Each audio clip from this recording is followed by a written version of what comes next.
Bismillah and Assalamualaikum to everyone. My name is Muhammad Shafiq Irfan bin Muhammad Kizri. I am from Faculty Sport Science and Recreation. I study at University Teknologi Mara, Campus Arau. I am in semester 5. I am from SR1115B. The topic of review that I will story about is abseiling. First of all, I would like to give some description about abseiling activity. The history of abseiling is credited to Jean Scarlett Stratton, a Cameronese guide who lived from 1840 to 1925. Charlotte initially devised the technique of the abseil method of roping down during a failed solo attempt of Petit Drew in 1876.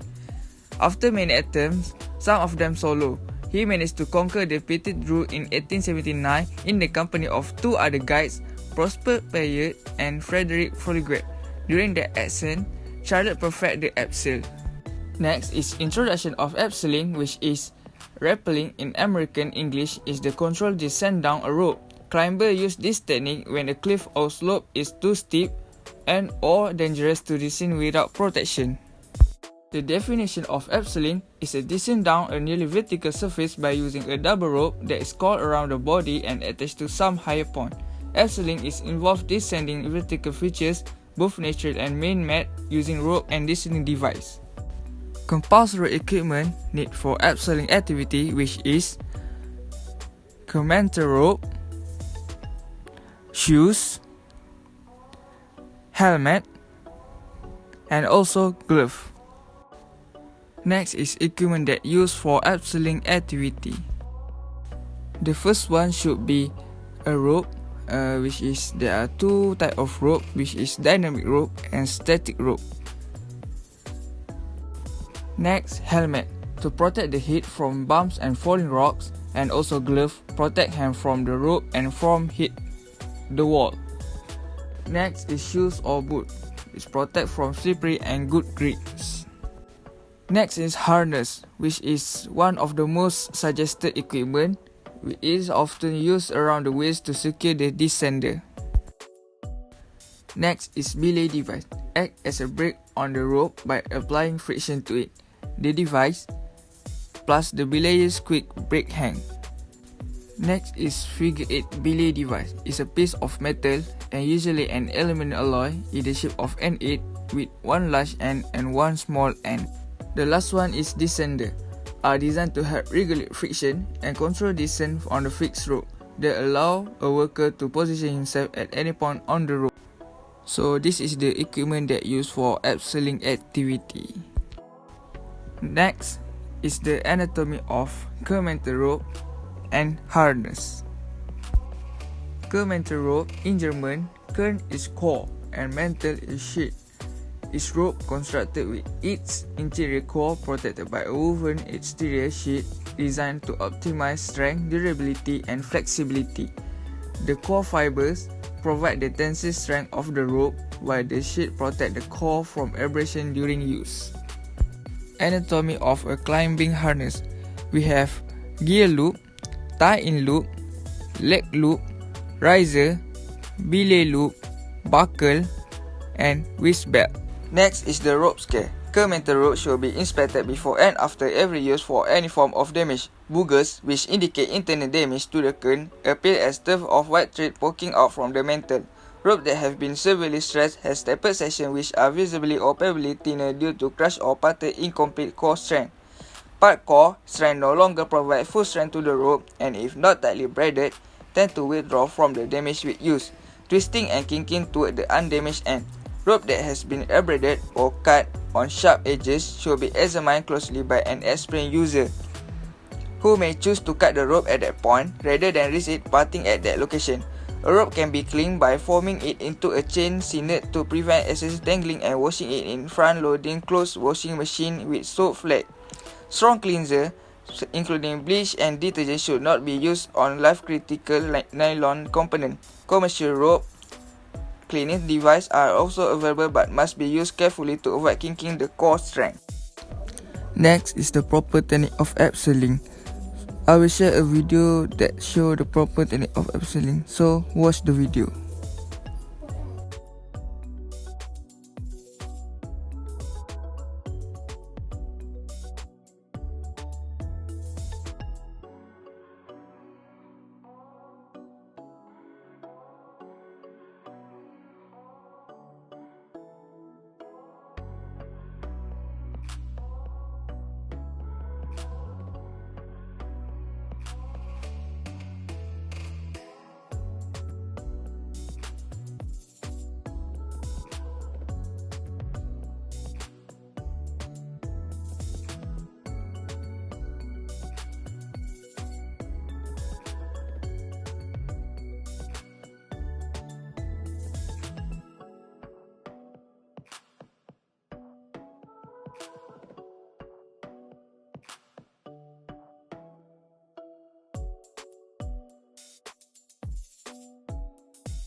Next is the advantages and disadvantages of learning abseiling activity.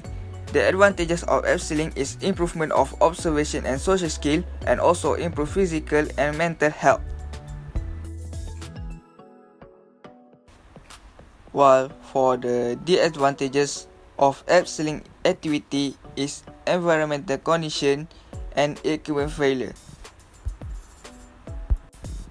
Last but not least, a quick recap of the abseiling and its main advantages.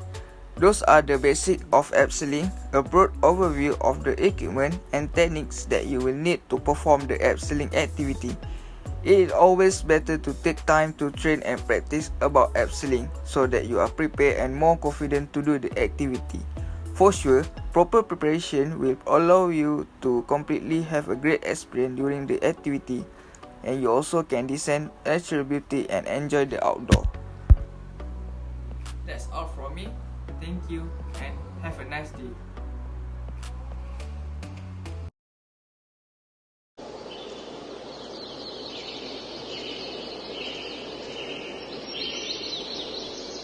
Hi, my name is Nur Adila Hanani binti Muhammad Fauzi. I am 5 years student of Faculty of Sports Science and Recreation from UiTM campus Arau. So today I'm going to talk about backpacking. So the way you pack the equipment basically will give a huge impact on your bag. If you just cram everything without plan or without thinking about it, it will end up make you feel uncomfortable or unbalanced. So plus you could end up uploading your entire bag in the rain just to get a jacket that you are somehow stuck at the bottom of the backpack. So basically before you start packing, just spread everything that you think you want to take on the floor in front of you. Then leave behind the things that you may not really need, and remember to bring the essentials. Make sure your backpack fits you well, which is mean here is the backpack is should fit like an extension of your own body. A well-loaded bag can mean the difference between being comfortable and uncomfortable out of the trail. Now there are a few factors that you need to consider, such as the number of people in your group. The size of the group you are going out with can have a big impact on what you bring. With a larger group, you can spread group gear's weight out across everyone, and will have an easier time bringing heavier conveniences. However, that's bad when the more people in your group, the more likely you are to have someone get injured. So you will usually have to bring a bigger, more extensive first aid kit. Another factor to consider with group size is what sort of cooking gear you will need to prepare everyone's meals at the same time. Yes, maybe at the campsite you could all split off and make your own meals on your own stove. But there is something really nice about having a large stove and preparing and eating meals together. So the next things to be considered can be the trail conditions, which may require bringing extra sections of different footwear. But however, you need also to think about any river crossing you need to make and how high the river will be. So last but not least, the equipment used in this type of camping must be lightweight, and it is restricted to the mandatory item. Alright, now we proceed with suggested item or equipment that you might bring for 2 days and 1 night. Okay, to determine what you need to bring on a backpacking trip, think about how far you plan to hike, how remote the location is, and what the weather forecast has in store. In general, the longer or more remote the hike is, and the more inclement the weather is, the more gear, food, and water you are going to want. So now, let's talk about packaging. Sure, a stay in the wide wilderness typically requires much less in the clothing and shoes departments than other vacations, but there are a few essentials you won't want to forget. On most trips, if you forget to pack something, you can probably grab it at a nearby store. But however, in the wilderness, though, it is different story. Going out on a camping trip and realize your backpack is missing something crucial, let's say about your water filtration. There is not much you can do about it. Equipment that I list is maybe tent, sleeping bag and sleeping pad, kitchen supplies, plenty of food, water bottles and water treatment supplies, weather appropriate clothing, emergency and hygiene supplies, flashlight and headlamp, map and compass, pocket knife for any quick cutting needs, first aid kit, of course, that is more important for in terms of safety. Then lighter or matches, nesting and fuel because you need to prepare your own meal, toiletries such as toothbrush, toothpaste, hairbrush, or and so. So the last but not least, personal item such as lip balm, sunscreen, bug spray, and hand sanitizer. Okay, now we proceed with the proper technique to load the equipment. So we will gonna see how this guy pack or arrange the equipment in the backpack. So we can see here, he is putting the heaviest item on the bottom of the backpack, such as tent and sleeping bag or sleeping pad. Then he proceed with plenty of foods. Looks like he bring a lot of food and he puts all of food into a large bag. Then putting the kitchen supplies, just masking, lighter, matches, and so on. Then at the middle, he put the medium weight item such as clothing, jacket, windbreaker.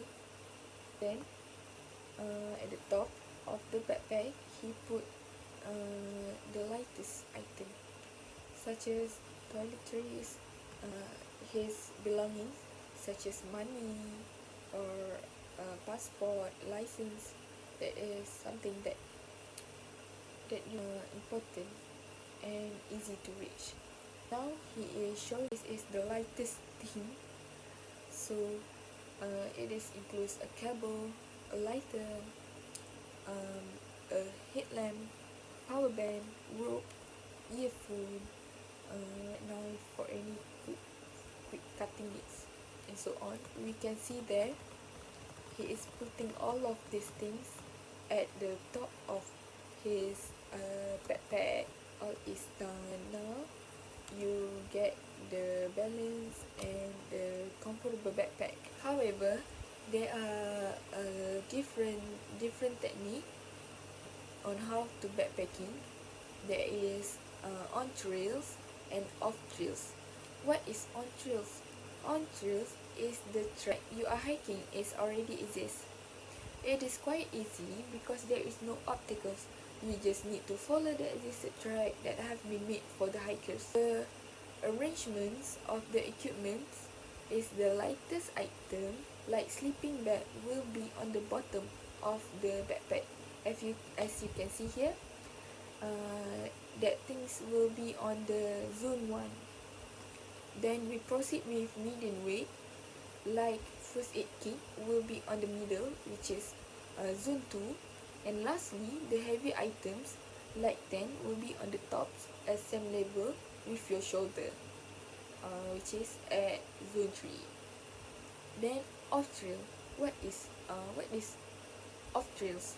Off trails is when you need to survive by make or create the path by your own, and nobody have been there before.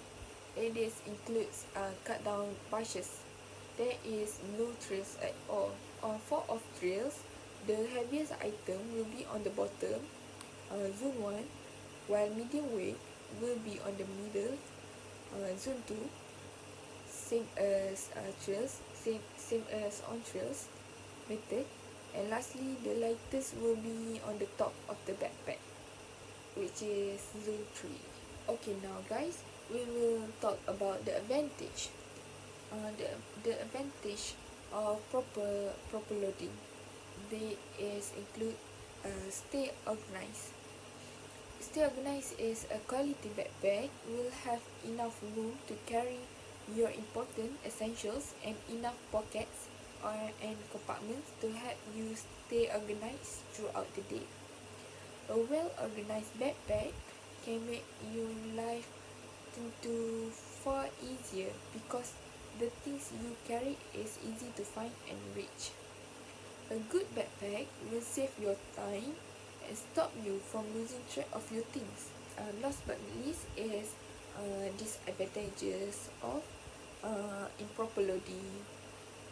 The disadvantages is when you put a heavy weight on your shoulders in the wrong way, the weight force can pull you backward.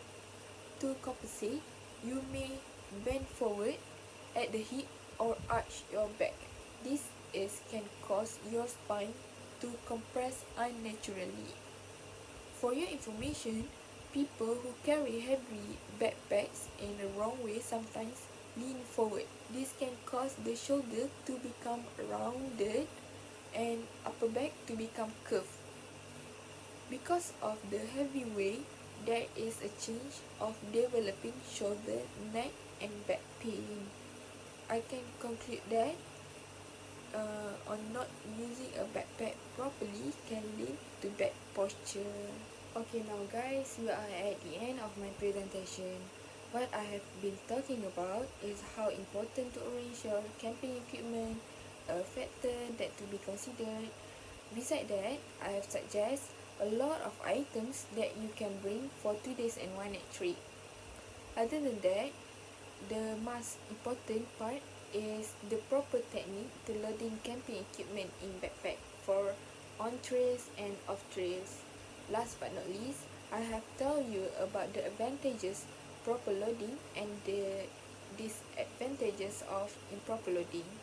So I hope that I give you a lot of information that is useful for you as hikers or as person who love outdoor. Goodbye and Assalamualaikum.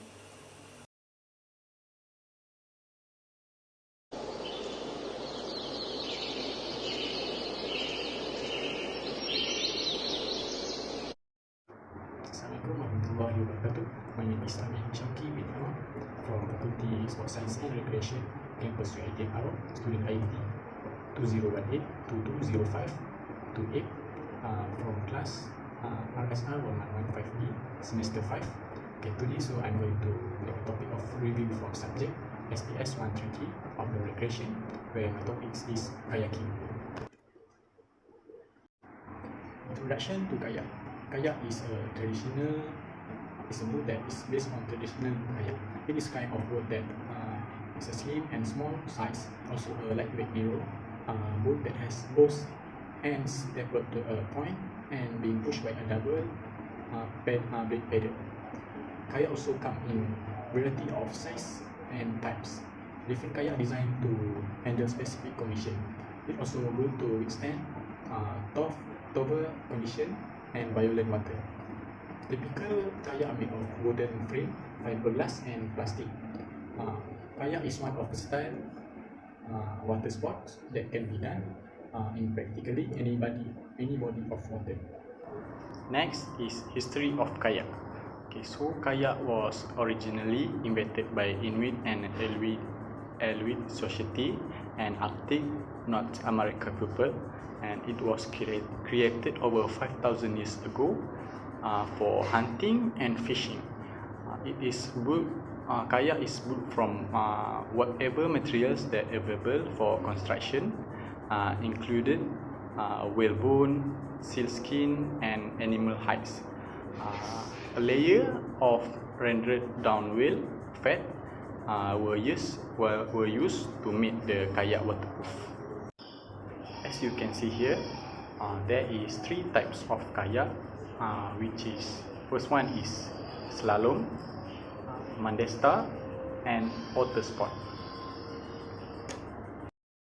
Okay, for the first type of kayak, which is slalom, it has a O shape on the top.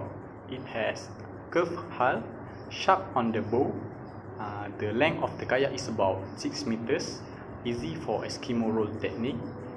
It has high speed and stability, and suitable for heavy stream activity.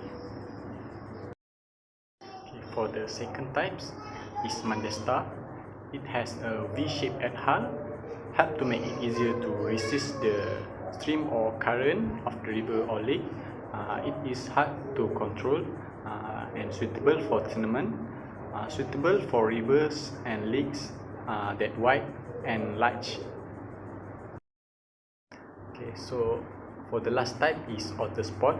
Otter spot has a U shape that has a flat bottom hull.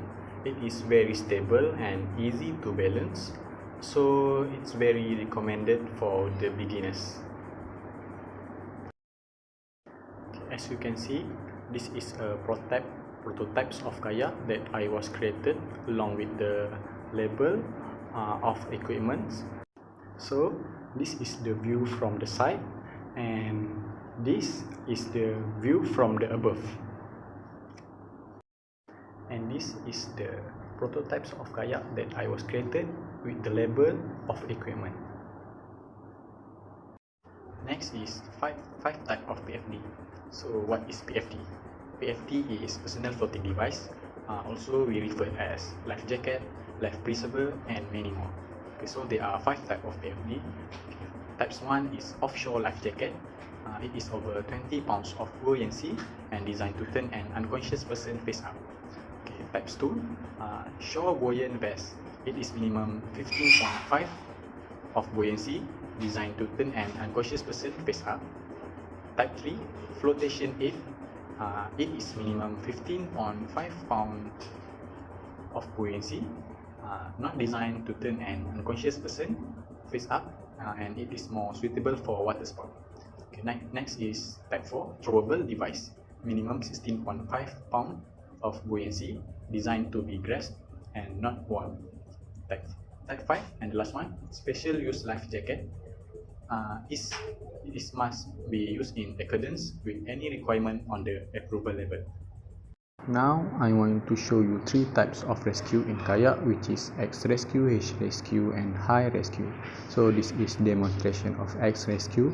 First we must make contact with the victim, then twist the kayak to break the seal, then move the kayak to facing you, and the victim must near between the 2 kayak while look at the sky and hook legs up into the kayak, and last one, make sure the paddler happy breaking up the raft.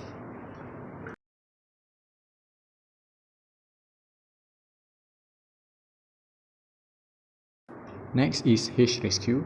This rescue need 2 kayak to help. First, lift the kayak away from the water and turn it over to drain water. The 2 kayak must move closer and let the victim hold their kayak. Then lift the kayak out of water. This will create H formation. Then shake the kayak to drain the remaining water and simply put the kayak back in water. The last one is high rescue. First, we must also have at least 2 kayak to make this rescue. The 2 kayak will move closer to stretch the paddle to form an H shape. Next, capsize kayak must lift up on the paddle so that the water in the kayak comes out. Then on the paddle as well, invert the kayak to the correct position before pushing it into the water. Next is the demonstration of paddling techniques in kayak. First is forward stroke. The step is switch your shoulder and chest to the front of the boat while hold the paddle steadily.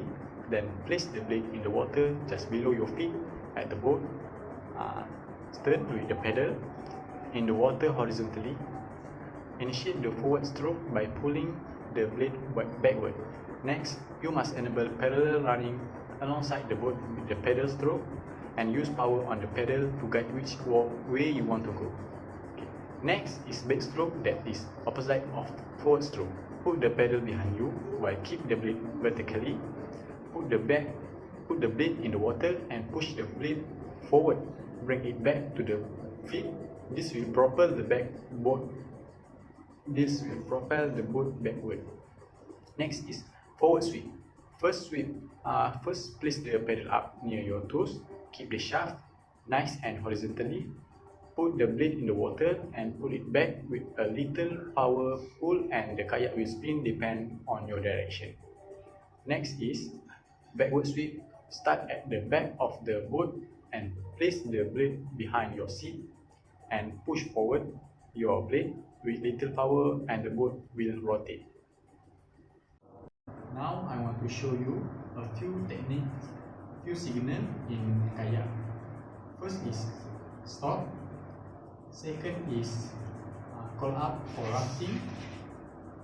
Next, direction to left and right. And the last one is call off for emergency.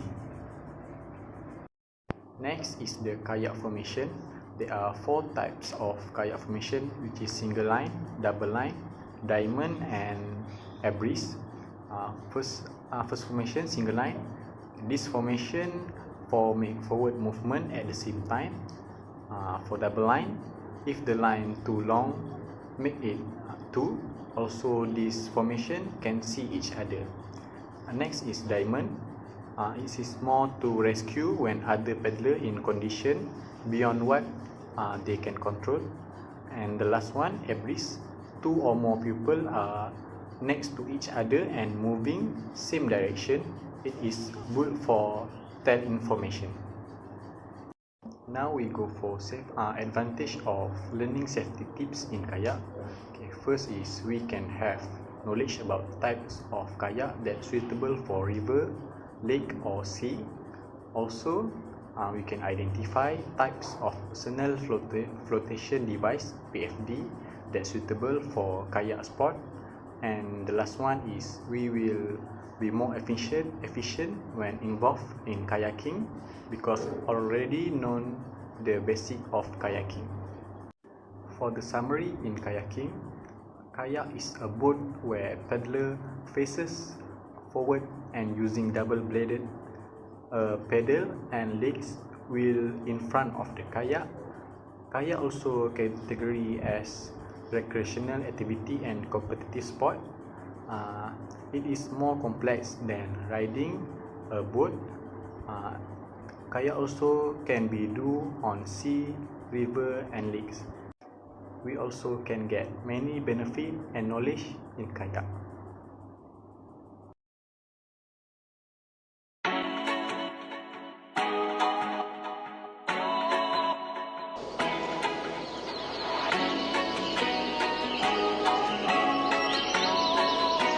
Assalamualaikum warahmatullahi wabarakatuh. My name is Azrul Amba bin Zul Azhar. I'm from Faculty Sports Science and Recreation and I'm from class SR1115P. My metric number is 2018692532. Today I will make some video review about orientering. Now I will share from A to Z about orientering. First thing is the history of orientering begins in the late 19th century in Sweden. The actual term orientering, which is the original Swedish name for orientering, was first used in 1886 at the Swedish Military Academy Kalber and mean the crossing of unknown land with the aid of map and a compass. In Sweden, orientering grew from military training in land navigation into a competitive sport for military officers than for civilians. The name is derived from a word route meaning to find the direction or location. Now, I will tell about the type of orientering. There are 4 types of orientering. First is standard. The standard format is used for most event and formal competition. Competitors complete a designated course of specific controls in a specific order. An interval start is used with each competitor starting at a different time. There are multiple courses available, each with a different difficulty and length. The winner for a course is the person with the fastest time on that course. Okay, the second one is score. Competitors visit as many controls as they can in any order within a specific time limit. A mass start is used with all competitors starting at the same time. Control point values are often weighted based on difficulty and they are usually a hefty penalty for exceeding the time limit. The winner is the person with the most points. Scoring ties are broken by the fastest time. Score is a long 2 to 24 hours. Score cost often using a small skill map. Next is relay. This is a team competition. The first competitor in a team complete their course, which is standard time, and takes off to their teammate who completes their course. A mass start is used with all first leg runners starting at the same time. Often these courses are forked to ensure and each competitor is navigating. So now we go to the course of orienteering. There are 4 courses, which is first is sprint. Sprint courses are courses that often take place in urban environment, which is parks and college campus, using a large scale, which is 1:4,000 map. They emphasize fast running and decision making. Expected winning time of 12 to 18 minutes. Second is middle. Middle distance courses are intended to focus on technical map reading in detailed terrain. Expected winning time of 30 to 40 minutes. Third is classic. A classic course is a traditional course which combines route choice, terrain running, and technical navigation. Expected winning time 30 to 18 minutes depending on course level. And the last is long. Long distance courses emphasize route choice and terrain running. Expected winning time is 30 to 100 minutes depending on course level. So now I will tell to all of you about the equipment is needed in orienteering. Compass. A compass is really the only thing that you need to be able to take part in orienteering. Second is good outdoor shoes. Whilst orienteering participants can cover a lot of different types of terrain. Next is of course is maps, and then outdoor clothes, watch, whistle, refreshments, and the last is torchlight. Okay, now we go to the how to use the compass. First, set the compass on the map so the edge of the base plate serves as a line connecting your current position to where you want to go. You should be able to draw a line along the edge as if it were a ruler, which it basically is. Second, set the compass heading by rotating the dial until the letter and 4 notes lines up with the magnetic notes indicate on the map. You should be able to find a compass rose indicating which way is which. The last is pick up the compass and hold it flat in front of you. Be sure that the direction of travel arrow points straight ahead. Then rotate yourself, keeping an eye on the magnetic needle. When the red end lines up exactly with the orienting arrow, stop. The direction of travel arrow will be pointing in precisely the direction you want to go. Okay, now we go to the how to use control flag and punches and usage of control card. Attached to or near the control flag are 1 or more punches and a card with the control code. Each flag is assigned a unique control code, usually a 2-letter combination, which is numbers may also be used, but international rules state that the numbers 1 until 40 are not used for control code. These codes allow the orienteer to determine that the control is in fact the correct one. The codes are usually listed. Next is in the clues that define the control for each course, and many orienteers write the control codes in the corresponding boxes of the control card to help make sure that they never punch at the wrong control or in the wrong box of the punch card. Next is cost safety of orientry is keep in mind that the most direct route is often the hardest. Study the map carefully and choose the most appropriate route for your skill and fitness level. Next is wear a long sleeve top and long trousers to reduce the risk of cuts and grazes if you should fall. Next is apply SPF 30 plus sunscreen to all exposed skin area. Reapply regularly. Wear sunglasses if condition demand. Next, wear a watch to keep track of time. Next, keep your map inside a waterproof bag. Next, observe the item listed in the legend on your map as this will provide important information about the terrain, features and potential hazard on the course. Okay, now we go to the benefits of orienteering. First is get a great workout, challenge your brain, find some treasure. Sort of orienteering is not unlike a treasure hunt. Finding the control point you are looking for is almost as exciting. Next is explore nature, learn valuable outdoor skills, keep fit for life. And disadvantage of learning orienteering activities is the person cannot get a healthy body. They also can't know more about nature. They didn't know how to save their life when they lost in the forest.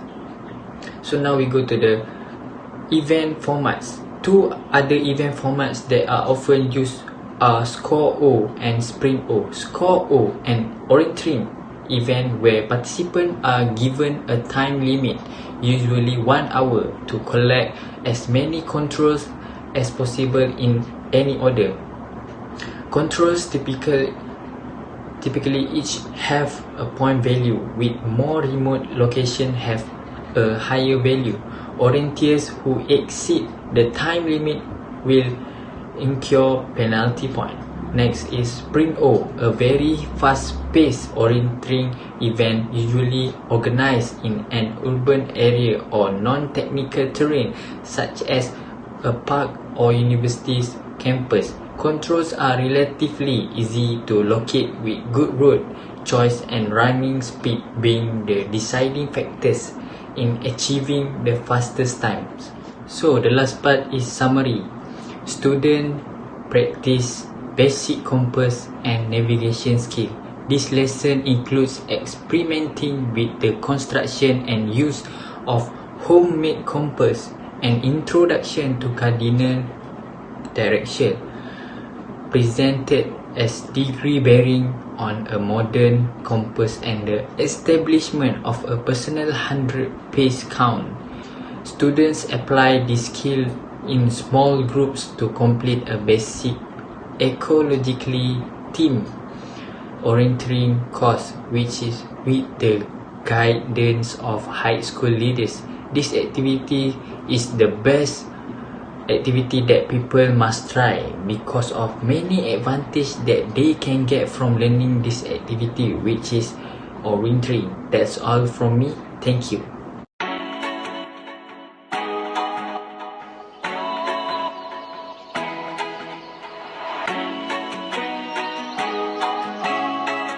Assalamualaikum. My name is Nurin Zalika binti Khairul Zariman from Faculty Sports Science and Recreation, Campus Aral. Metric number 2018282436 from class RSR 1115P. I will present and review on survival topic.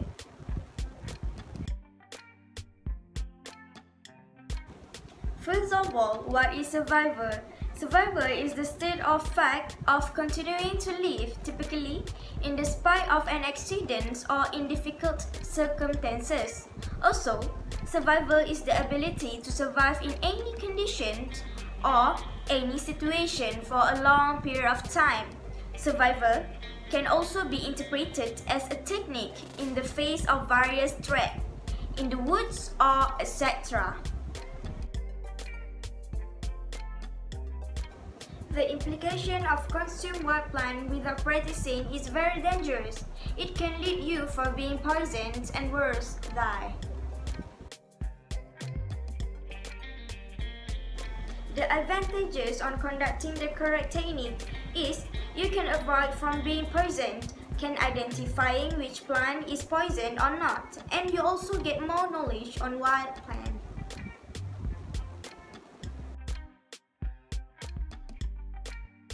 The equipment that I will use for the demonstration is spinach.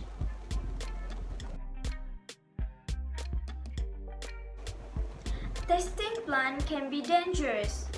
This step should only be attempted in a dire emergency only.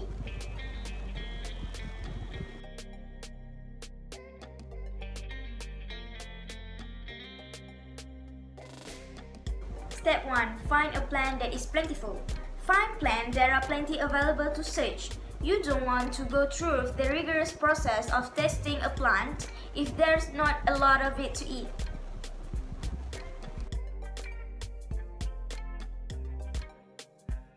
Step 2. Abstain from eating or drinking any but purified water or clean water for 8 hours before the test. If you have to use this method, this step will probably be unavoidable.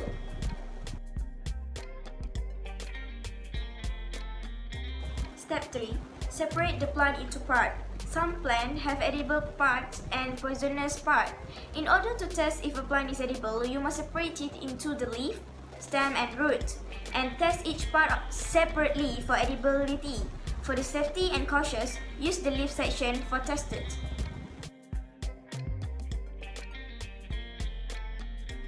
Step 4. Test the plant against your leaf. Be careful, this portion of the test is where things get dangerous, so proceed very slowly and carefully. First, hold a small portion of the prepared plant part against your lip for 3 minutes. Do not put the plant in your mouth. If you notice any burning, tingling, or other reaction, discontinue testing. Step 5. Place another small portion of the plant part onto your tongue. Hold the plant on your tongue without chewing for 15 minutes. Discontinue testing if you notice any reaction.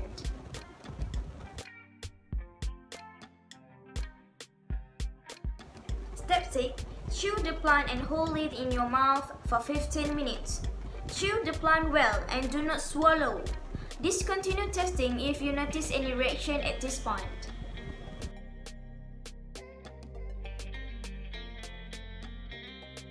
Step 7. Swallow the small portion of the plant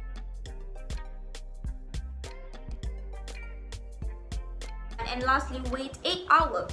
Do not eat or drink anything during this period except purified water. If you feel sick, immediately induce vomiting and drink plenty of water. If activate charcoal is available, take that with the water. Discontinue testing if you experience any adverse reactions.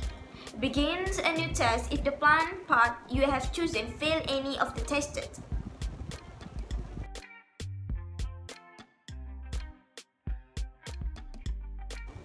The conclusion is, we need to learn and know basic skill of survival, especially when we are running out of food to survive in the woods, which is to learn how to conduct and know the edible plant.